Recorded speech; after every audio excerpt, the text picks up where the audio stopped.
welcome to a new episode of Couch Talks. Today, I want to talk to you about your inner child. I mean, a lot of us hear that term and we wonder, what exactly is my inner child? I mean, it's such a vague concept.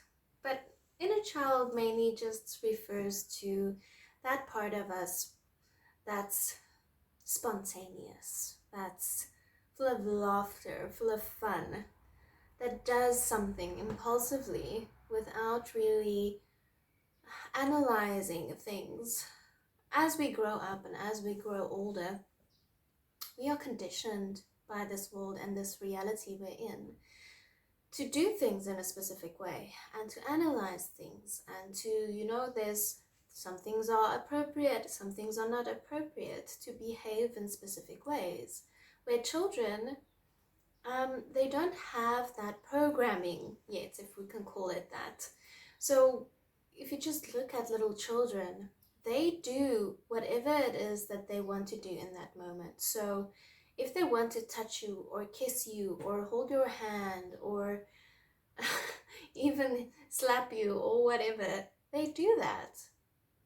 They do it without thinking about the meaning behind it. So they're very loving and very affectionate when it comes to physical touch.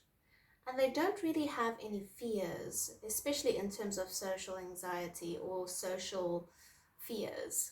They just do what they want to do in that moment.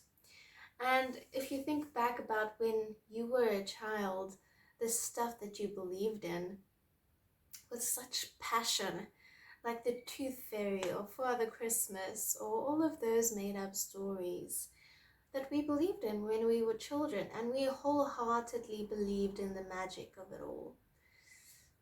That is what we mean when we say our inner child, because that part of us is still there deep inside of us.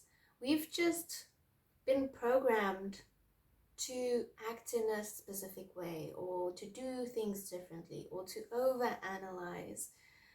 We've been actually over-programmed by this reality that we're in, that sometimes we lose touch with our inner child.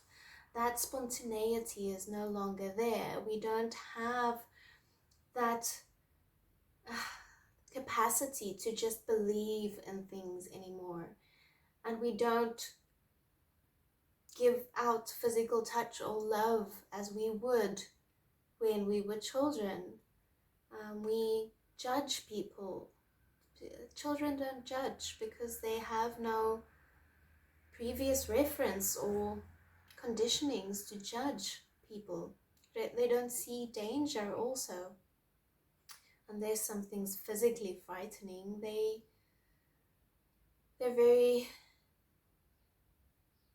believe in themselves and the people around them in such a innocent way. And as we grow up in this reality, we lose touch with that innocence. So we need to practice letting out our inner child. We need to practice getting in touch with our inner child for that piece of us to still be with us until adult age, to still live through us. And it's important because without that, we get very hard.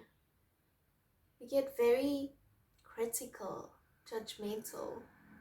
If we don't sometimes just do something for the spontaneity of it all, then there's no fun, there's no life, there's no laughter. We get very critical and overbearing. I think and I believe that when in the Bible, that story about trusting or believing like children do, I think there are just some things in life that we need to have childlike faith in. Like, for instance, crystals, or for instance, just God, or spirituality, divinity, the magic of it all, the love. We need to be able to trust in those things without there being logical explanations for them. We need to be able to see the magic in life without it being logical. And that's your inner child coming through. And then we need to do things that feed our inner child, like dancing in the rain or drinking a cup of hot chocolate. For me personally, that really makes my inner child happy.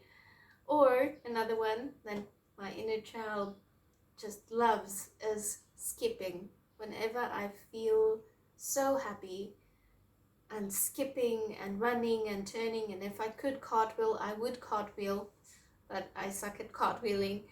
So skipping is just, it brings up that intense, non-refined, unconditional joy from inside of you, that childlike magic and joy that just comes with embracing life.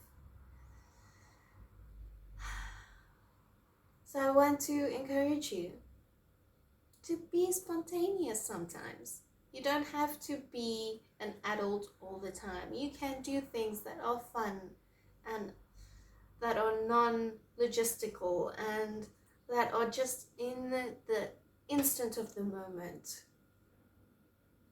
I mean, without that, there's no life to enjoy. And we need to be able to flow. We need to be able to embrace and enjoy every given moment that we have in this life. And how better to do that than through your inner child? Okay, my loves, that's it for this week. Remember to embrace that inner child of yours.